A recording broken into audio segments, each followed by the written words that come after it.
quality corporate training meets powerful AI. Docebo is the world's first generative AI learning platform. You can customize the learning experience and create content in seconds. Learn more at docebo.com.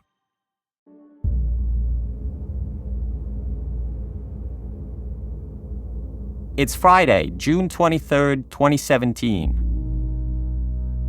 A phone is ringing in the small Italian town of Campo San Piero, in the province of Padua. The phone belongs to the Trevisan household, to the parents of Gloria, a 26-year-old architect who lives abroad with her fiancé Marco. That phone call of 7 summers ago comes directly from the Palazzo della Farnesina in Rome, which houses the Ministry of Foreign Affairs. It's one of those calls that no one ever wants to receive. It's informing the parents that the body of their child has finally been identified, and that there's no more room for hope. Gloria is officially deceased. However, that phone call is little more than a tragic formality at this point. No one truly believes that the girl could have survived anyway. Everyone knows that Gloria Trevisan died a week earlier, over 1,000 miles away from her hometown. She died in London City, the capital of the United Kingdom, along with her fiancé, Marco Gottardi, and 70 other people. She died in the fire that engulfed a 24-story tower block of flats in North Kensington. That night, on June 14, 2017, 72 people died in the Grenfell Tower fire. 72 people died in a class fire.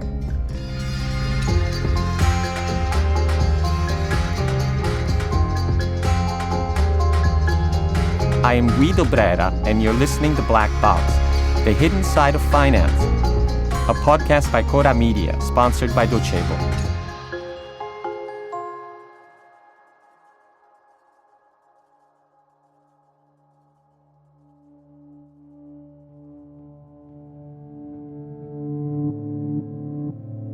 London's burning, all across the town, all across the night. Joe Strummer screamed these lyrics back in 1977. The front man of West London The Clash was singing about the rebellion of the workers of London. 40 years later, London burns again. The Grenfell Tower fire lights up the night all night in North Kensington. As Grenfell Tower is aflame, many people die, either burnt alive or suffocated by the smoke. Some are so desperate they jump to their deaths. One child even jumps from the 10th floor and survives. But how did this fire get out of control? And how could it devour the entire high-rise in just a few minutes? To answer the question, we need to look back at the renovations made in 2014, during which the building received a low-cost and highly flammable type of cladding. The Borough Council officially approved the works so as to improve the appearance of the building from the nearby neighborhoods. The documents insist on the importance of upgrading the exterior of the building. It's clear that the neighboring area's living conditions must be protected at all costs, meaning the luxury enclaves of Ladbroke and Avondale, and, in general, the entire gentrified area of West London mustn't be forced to endure the ghastly sight of such a monstrosity any longer. The cladding is made of aluminum composite, which catches fire easily and produces the effects of a gas chamber. It's chosen because it's cheap and it looks good from the point of view of the privileged few in West London. Grenfell Tower is 221 feet high, 24 stories tall, with 120 apartments, and houses from 400 to 600 people. It was built in 1974 as part of a public housing plan in the already affluent Royal Borough of Kensington and Chelsea, an appendage of urban blight and failed integration. that spills over the western bypass in the poor and multi-ethnic Hammersmith area. These are the years in which second and third generation Caribbean immigrants start to revolt against economic and racial segregation in the areas of Ladbroke and Portobello roads. Meanwhile, the clash would express in music the rage of the riots in Notting Hill and Lewisham, in Handsworth and Brixton. But things soon change. London and the UK change. The decade changes. In comes the 80s, the Conservative Revolution and Margaret Thatcher. London City starts chasing the yuppie dream. Punk itself is canonized. Gentrification turns Portobello, Hammersmith, and Shepherd's Bush into hip tourist spots, into movie sets and advertising backgrounds. Houses shoot up in price. The poor are kicked to the curb.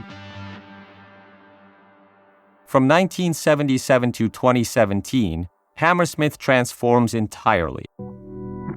The Westfield Shopping Centre attracts thousands of visitors every day. West London just uses wealth and prosperity. The small pockets of urban workers and the poor are smaller and fewer. Those that still hang on are hidden away from the gaze of luxury tourists, young designers, producers, and the highly paid white-collar professionals that choose to make West London their home. In 2014, the KCTMO, or Kensington and Chelsea Tenant Management Organization, decides to commence the renovations of Grenfell Tower. They add some apartment units, a nursery school, and a boxing gym. Most significantly, the exterior is completely redone in waterproof cladding, capable of showing a more attractive facade for its wealthier neighbors. The KCTMO invests £10 million in the works, which are given to a company that claims to have refitted the building with a more modern and fresh look. There are even those that celebrate the new coat, as it seems to have improved the entire look of the edifice. But something is bound to go wrong. It's not the first time either. Back in 2009, a fire in West London Lakanal House, a 12-story building in Camberwell, killed 6 people and wounded 20. Today, 7 years later, while those responsible for the Grenfell Tower have still to be sentenced, the judicial investigation has confirmed what everyone already knew from the start. The materials used in the renovations were flammable, and the decision not to evacuate the residents was a tragic mistake.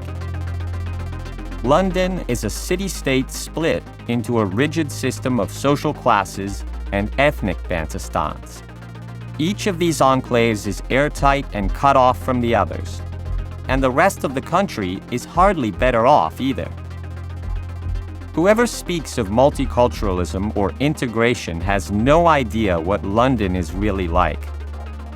But when the city burns, and it burns all night, no one can turn the other way.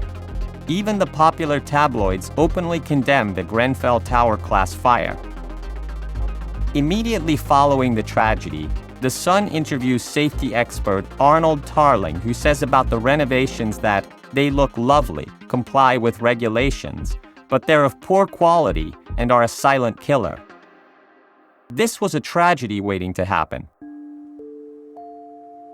The flammable panels and the cladding acted like a chimney. Here also we can see the classic game of musical chairs, where each company subcontracts to a lower bidder. Everyone agrees the Grenfell Tower renovations were done on the cheap, and the only goal was to hide away the poor.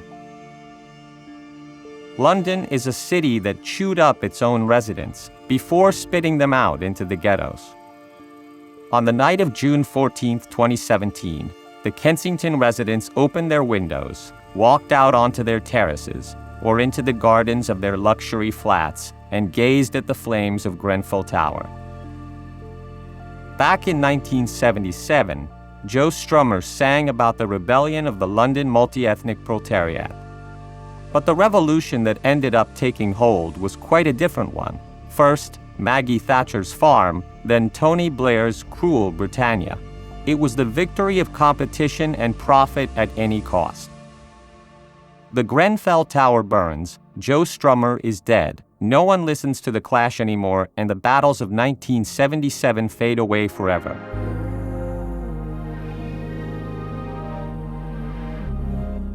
Seven years have gone by since that June 14th in 2017, and the West is still a killing zone. Everywhere is a killing zone. Recently, Italy saw the death of Satnam Singh, a farm hand hired off the books, of course, and working on a farm in the province of Latina. After losing his arm to a plastic wrapping machine, he was left to bleed out rather than receiving immediate care. The West is a killing zone. Recently, in the Italian newspaper La Stampa, Andrea Malagudi quoted sociologist Marco Amizzolo when talking about necro-politics, the policies of death and profit, profit and death. Death affects all aspects of production, from farms to construction sites, from logistics to the app-based gig economy. It affects workplaces and the borders of ever more exclusive and unwelcoming cities. It affects London and the countryside of southern Italy. It affects the army of invisibles wherever they may be. The Grenfell Tower continues to burn, and its flames continue to light up the night of the West.